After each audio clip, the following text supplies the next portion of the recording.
کربلا کے میدان میں یہ دیکھتے ہیں کہ امام حسین کی شہادت ہو گئی، علی اصغر کی شہادت ہو گئی، علی اکبر کی شہادت ہو گئی، عباس علمبردار کی شہادت ہو گئی، یہ شہادتیں اپنی جگہ پر، لیکن اگر کمپیریزن میں بتاؤں کس نے کتنوں کو مارا تھا، کس نے کتنوں کو زخمی کیا تھا، تو پھر تمہیں پتہ چلے گا کہ وہ کٹ کر کے بھی فتح یاب تھے، وہ شہید ہو کر کے بھی فتح یاب تھے، اس لیے کہ یزیدیوں کے پاس بولنے کے لیے منہ نہیں ہے۔ اگر کسی یزیدی کو پوچھے کہ تم کس کے ساتھ لڑنے کے لیے گئے تھے تو یہ کہیں گے 80 لوگوں کے ساتھ۔ کتنے لوگوں کے ساز و سامان کے ساتھ گئے تھے؟ کہیں گے 22,000 کے ساتھ۔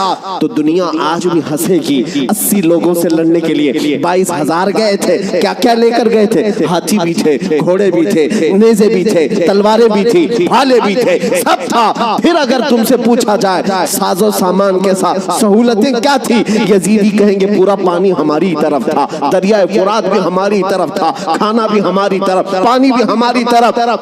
پھر دنیا پوچھے گی ادھر کے خیمے میں حسین کتنی تیاری کے ساتھ آئے تھے، تو تمہیں منہ جھکا کر کہنا پڑے گا ان کے پاس صحیح قسم کے نیزے اور تلواریں بھی نہیں تھی، اور گھوڑے اور ہاتھی اور اونٹ بھی نہیں تھے، ان کے پاس تو 3 دن کی بھوک بھی تھی، پیاس بھی، اور اس کے علاوہ ان نوجوانوں کے پاس بھوک و پیاس کی شدت کے ساتھ ساتھ ساز و سامان جنگ بھی نہیں تھا۔ تب دنیا آج بھی کہے گی بھلا اس کو جنگ کہتے ہیں، بھلا اس کو مقابلہ کہتے ہیں۔ وہ حسینی اگر تمہارے ساتھ مقابلہ نہ بھی کرتے تب بھی قیامت تک حسین کی فتح کا پرچم لہرا رہا ہوتا، لیکن آج دنیا یہ دیکھ کر کے بھی کہتی ہے چلو تخت و تاج کے مالک ہونے کو اگر آج دنیا یہ کہتی ہے، طاقت والے فتح یاب ہیں، حکومت والے فتح یاب ہیں، تخت والے فتح یاب ہیں۔ توجہ سے یہ بات میں آج ذمہ داری کے ساتھ کہہ رہا ہوں، کل کو اگر مجھے کوئی پھانسی پر چڑھائے، کل کو اگر مجھے کوئی گولی مارے، تو یہ بات میری یاد رکھنا میرے عزیزو، ظالموں کی حکومت زیادہ دیر تک نہیں چلتی۔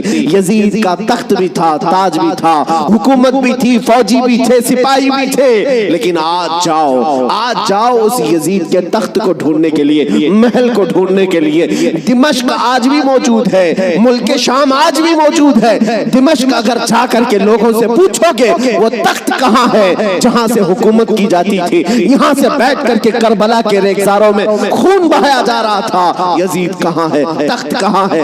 وہاں دمشق کے رہنے والے شاید تمہارا ہاتھ پکڑ کر کے لے جائیں گے ایسی جگہ پر جہاں پورے دمشق کا کچرا پھینکا جاتا ہے، جہاں پورے دمشق کی گندگی ڈالی جاتی ہے، اور لوگ کہیں گے یہیں پر یزید کو دفن کیا گیا تھا۔ تم ناک پکڑ کر کے بھاگ آؤ گے، وہاں پر کھڑے نہ ہو سکو گے جہاں یزید کو دفن کیا گیا تھا۔ تاج بھی نہیں، تخت بھی نہیں، فوج بھی نہیں، اور ذریت اولاد بھی نہیں۔ اور پھر آؤ کربلا کے میدان میں، پھر آؤ عراق کی سرزمین پر، یہاں کسی سے جا کر پوچھنا، سنا ہے 1400 سال پہلے یہاں ایک جنگ ہوئی تھی، کربلا کا میدان تھا، رسول کے نواسے خاندان اہل بیت کے ٹکڑے کر دیے گئے تھے، انہیں جام شہادت نوش کرنا پڑا تھا۔ وہ میدان کہاں ہے؟ میرے عزیزو، کربلا کا کوئی بھی آدمی تمہارا ہاتھ پکڑ کر لے جائے گا اور کہے گا اے عزیز یہاں وہ میدان نہیں ہے، یہاں کوئی ویرانگی اور صحرا نہیں ہے، اور تمہیں لے جاتے ہیں، اور لے جا کر کے ایسی جگہ کھڑا کرے گا جہاں سے تمہاری نظر اٹھے گی تو سونے سے قلعی کیا ہوا لہراتا ہوا پرچم حسین تمہیں آج بھی اس بات کا اعلان کرے گا، شاہ اسد حسین، بادشاہ اسد حسین۔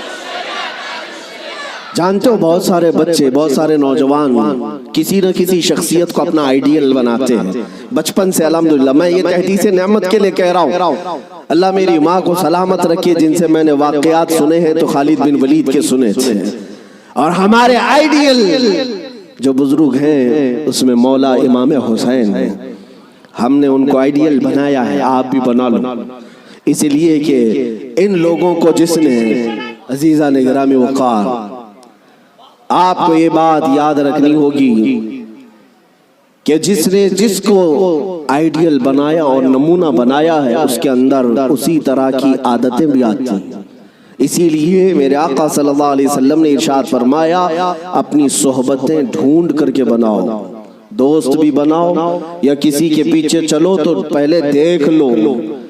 یہ آج میں بچوں سے کہتا ہوں، تم گلیمر کی دنیا میں جن لوگوں کے پیچھے بھاگتے ہو، سمجھتے ہو کہ یہ ایکٹر سٹار ہے، اس کے پیچھے بھاگنا ایک فیشن ہے، بھاگتے رہو گے ایسے گڑھے میں گر جاؤ گے جہاں سے نکلنا ہی مشکل ہے۔ ہم نے دیکھا ہے ان دنیاوی مکاروں اور عیاروں کے پیچھے بھاگنے والے نوجوان کبھی سکھ سے نہ رہ سکے، اور ان کی حیثیت کیا ہے؟ فلموں میں آ کر کے تھرک کر کے ناچ کر کے مجرے دکھا کر کے اگر لوگ یہ سمجھتے ہیں کہ یہ بہت بڑے سٹار ہیں، میرے عزیزو ذرا حسن بکھرنے تو دو، بڑھاپا آنے تو دو، اور جب پھر جھریاں پڑ جائیں، کمر ٹیڑھی ہو جائیں، تو پھر ہم دیکھتے ہیں کتنے فین ہیں تمہارے۔ لیکن مجھے یقین ہے مولا حسین کا غلام 80 سال کا بھی ہو جائے تو اس کے فین کی کمی نہیں ہوتی، اس کے فینز کم نہیں ہوتے۔ اور ہم نے اپنی زندگی میں حضور تاج الشریعہ کو دیکھا، میرے عزیزو دیکھا ہے آپ حضرات نے؟ حضرت کی عمر تقریباً 70 کے اوپر تھی، 74 سال کی عمر میں، اور بال پورے سفید ہیں، 2 لوگ پکڑ کر کے چلاتے ہیں، لیکن ہم نے دیکھا ہے جس طرف سے گزر جائے لاکھوں صرف ایک جھلک دیکھنے کے لیے بے قرار۔ ان نوجوانوں سے پوچھو، دنیا تو فلم سٹاروں کے پیچھے بھاگتی ہے اور تم 70 سال کے اوپر اس بزرگ کو دیکھنے کے لیے بےتاب ہو، بے قرار ہو۔ اور حد تو یہ ہے میرے عزیزو، نہ ان کے آنے کا کوئی پرچار، نہ سوشل میڈیا کا زمانہ، نہ فیس بک، واٹس ایپ اور انسٹاگرام میں ہے ان کے آنے کی جانے کی خبریں، نہ ان کے جلسوں کی خبریں، لیکن پھر بھی آپ نے دیکھا کہ پورا زمانہ ٹوٹ پڑتا تھا۔ وہ جب جہاں گئے، یہی کی بات نہیں ہے، میں حضرت کے ساتھ مصر میں بھی دیکھا، اور حج میں نے الحمدللہ پہلا حج حضرت کے ساتھ کیا۔ طواف کے بعد وہ سادے لباس میں اتر کر کے نیچے اپنی کار میں بیٹھنے کے لیے آ رہے ہیں، ویل چیئر پر ہے، لیکن ایسے لوگوں کو میں بھاگتے ہوئے دیکھا جو ہندوستانی بھی نہیں، پاکستانی بھی نہیں، بنگلہ دیشی بھی نہیں، ترکی کی عورتیں اور ترکی کے مرد آپ سے مصافحہ کرنے کے لیے، دیکھنے کے لیے بھاگتے ہوئے پیچھے تک آئے۔ میرے عزیزو ترکی میں جمال کم نہیں، ترکی میں خوبصورتی کم نہیں، ہر آدمی گورا ہے، ہر آدمی خوبصورت ہے۔ اگر کوئی یہ سمجھتا ہو کہ حضور تاج الشریعہ کو لوگ اس لیے دیکھنے کے لیے آتے تھے کہ نہایت ہی رنگ کے آپ حسین و جمیل تھے، میرے عزیزو ترکیوں کے پاس حسن ہے، شامیوں کے پاس حسن ہے، مصریوں کے پاس حسن ہے، لیکن ان کو بھی ہم بے تاب و بے قرار دیکھا ہے، ہم نے دیکھا ہے۔ اسی وقت ہم نے، میرے پڑھنے کا زمانہ تھا، ان ترکیوں سے میں نے پوچھا تھا، وہ صحیح طریقے سے عربی بھی نہیں جانتے اور صحیح طریقے سے انگلش بھی نہیں جانتے، لیکن ٹوٹی پوٹی جو بھی ان کو عربی آتی۔ ہم نے پوچھا ان کو جانتے ہو، ان کو جانتے ہو، ان کو ملنے کے لیے تم دوڑے آئے؟ کہا جانتے تو نہیں۔ فوٹو میں کبھی دیکھا؟ فوٹو تو ہوتا ہی نہیں۔ کہیں کوئی ویڈیو دیکھا؟ نہیں۔ پھر کیوں؟ کہتے ہم نے طواف میں بیٹھے بیٹھے دیکھا، ان کی طرف ہمارا دل کھینچا جا رہا تھا۔ میرے عزیزو جو حسین اعظم کا غلام ہو، غوث پاک کا سچا غلام ہو، مولا کریم اس کے چہرے میں یہ کشش رکھتا ہے، چاہے وہ 80 سال کا ہو یا 90 سال کا ہو، وہ دنیا کو اپنی طرف کھینچ لیتا ہے، وہ کھینچ لیتا ہے۔ اب آؤ میں آپ کو بات بتا دوں، مر جانا، کٹ جانا، یہ ہماری انتہا نہیں ہے۔ اگر کوئی یہ سمجھتا ہے کہ ہمیں پھانسی دے کر کے یہ ختم کر دے گا تو اس کی خام خیالی ہے۔ یہاں پر انگریزوں کا دور تھا، 100 سال تک یہ اتنا ظلم کرتے رہے ہندوستان میں، آج بھی وہ تاریخ رقم ہے، لیکن سب سے زیادہ انہوں نے اگر کسی پر ظلم کیا تو مسلمانوں پر ظلم کیا انگریزوں نے، اور ان کو بھی آپ میں بتاؤں آج پھر وہ دور ہمیں نظر آ رہا ہے ظلم کا، کسی ایک خاص کمیونٹی کو ٹارگٹ کرنا۔ انگریز ڈرتے تھے کس سے جانتے ہیں؟ جن لوگوں سے وہ ڈرتے تھے وہ کالا پانی کی سزا دیتے تھے. انڈمان نکوبار جزیرہ انڈمان کو بھیجتے تھے، لیکن جزیرہ انڈمان نکوبار میں جو جیل ہے جہاں بھیجتے تھے وہاں سب سے زیادہ اگر کسی کو انہوں نے بھیجا ہے تو وہ علماء اہل سنت کو بھیجا ہے. یعنی آج سے 100 سال پہلے بھی انگریزوں کے خیمے میں کھلبلی تھی تو علماء سے ہی تھی، حق بولنے والے علماء ربانیین. اور پھانسی پر چڑھایا ہے 30,000 علماء کو اہل سنت و جماعت کے. ایک بات میں آپ کو بتانا چاہتا ہوں، علامہ کفایت علی کافی رحمت اللہ علیہ مراد آباد شہر کے رہنے والے ایک عاشق رسول، ان سے انگریز اتنا ڈرتے تھے کیونکہ جانتے تھے کہ ان کی زبان سے نکلے ہوئے کلمات سے اچھوں کے دل بدل جاتے ہیں.